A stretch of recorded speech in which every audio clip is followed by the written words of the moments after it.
je veux bien dire que je suis rentrée en contact avec ce monsieur, simplement parce qu'il a entendu que j'étais de l'accueil Saint-François.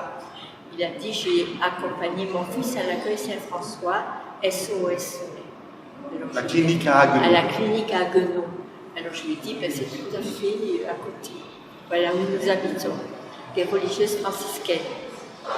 Alors monsieur me dit, voilà, je dis à ce monsieur, mais puisque nous avons dépanné votre fils, vous allez me dépanner aussi pour remonter les 2 marches.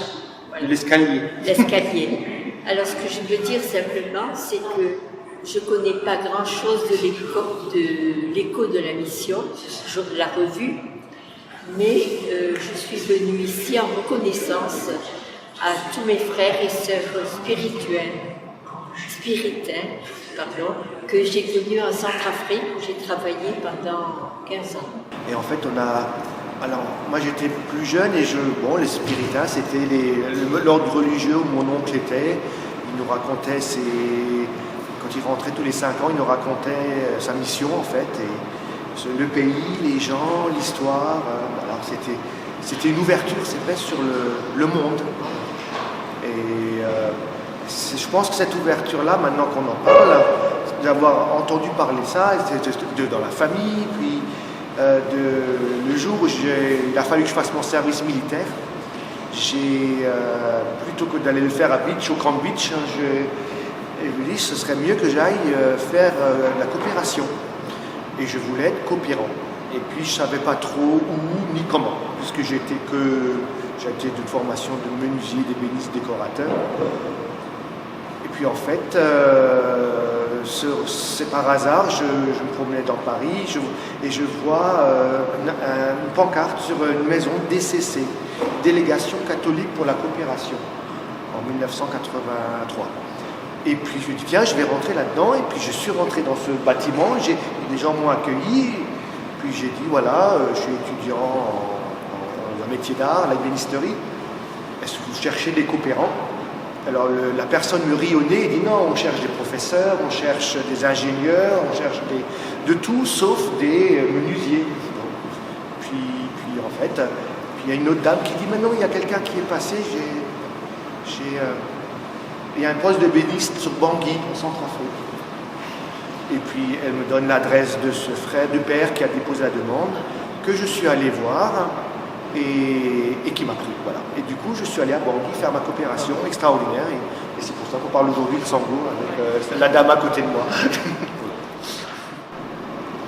Donc, je m'appelle Valérie, Marie-Madeleine, nous sommes 2 anciennes collègues de l'imprimerie qui imprimait l'écho de la mission.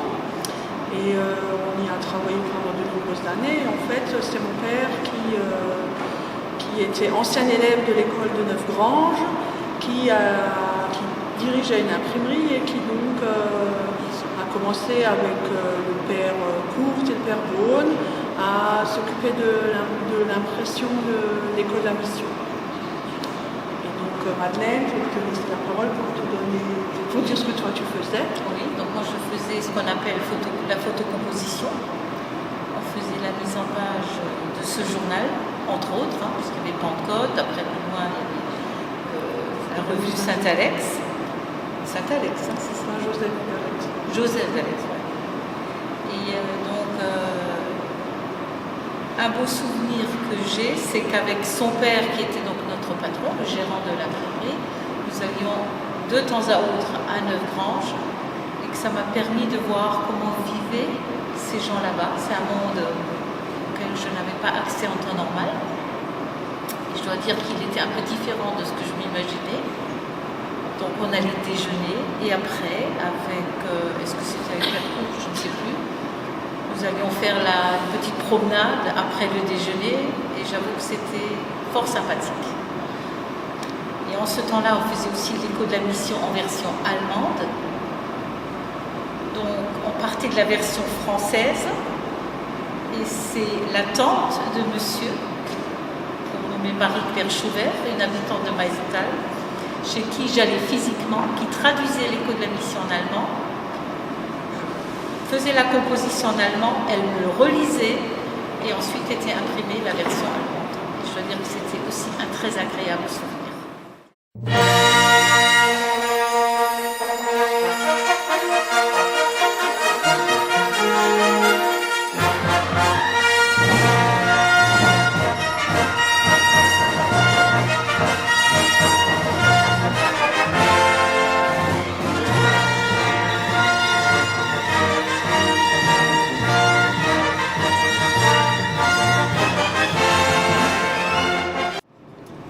Nous voilà à Saint-Florent. Ah, ça fait du bien. Salut les gars.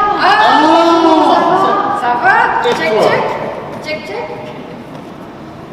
Et regardez ce que j'ai retrouvé sur mon cloud. J'en ai imprimé. Oh, Des flyers du centenaire de l'écho de la mission. C'était il y a 30 ans. Ah, on y était, t'y étais toi? Ah bah oui, dis donc. C'était bien. Oh, Et vous vous souvenez, c'était l'époque où il y avait la maladie de la bière. Ah, le coronavirus, c'est vrai, c'est Le vrai. Corona 2021.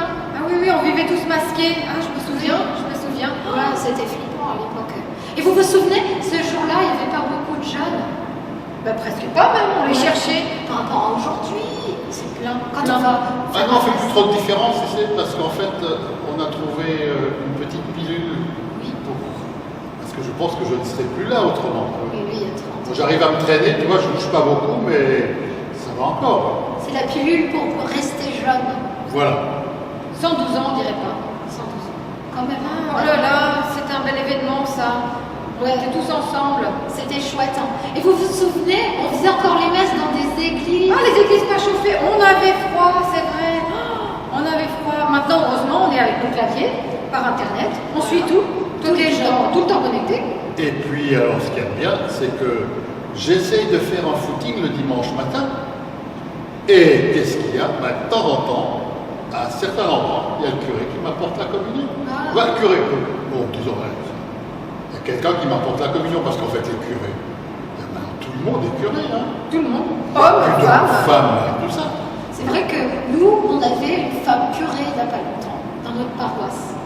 Ouais. Et après, bon, elle est partie sur Strasbourg. Mais oui. Et puis, il y avait le prêtre là, le père Dupont, il est passé chez nous aussi. Vous savez, celui qui a 4 enfants là. Ah oui, Oui, les oui, quatre oui. personnes. Ouais. Ils ont 2 ans d'écart, à chaque fois, ça rigole. En plus, ce qui était marrant, quand même, quand il y avait une urgence, on arrêtait la messe et puis il allait à la sacristie changer les gosses. Hein. Ah, j'ai vu ça la dernière fois, c'est vrai. Vraiment, ça c'était la vie. Tout le monde participait. Et moi, cette semaine, j'ai communié 4 fois. J'ai reçu la communion dans ma baguette box. Chez toi, Chez moi. Livraison à domicile de communion. C'est pratique. Ah ouais, c'est Parce pas. qu'à l'époque, c'était obligé, et tu avais même des gens à l'époque qui refusaient la communion si c'était pas le curé qui leur donnait comme ça. Il tordait la langue. Oui, je me souviens. Ah non, tout a changé. C'est dommage. Hein. Mais, on a quand même, n'oubliez pas qu'à l'époque on parlait écho de la mission. Écoute. En fait, qu'est-ce qui s'est passé depuis que Pesquet était là au-dessus, là sur la Lune maintenant, et puis il allait plus loin, il a rencontré des extraterrestres. Alors en fait, qu'est-ce qui se passe? Ben, c'est que maintenant, la nouvelle mission, c'est d'aller là au-dessus. Alors, il y en a qui disent, bah, attendez, si vous continuez trop loin, vous allez retrouver bon Dieu. Hein. Alors pour le moment, ils ont trouvé que des E.T. Ils n'ont pas trouvé encore Dieu là au-dessus. Alors, peut-être...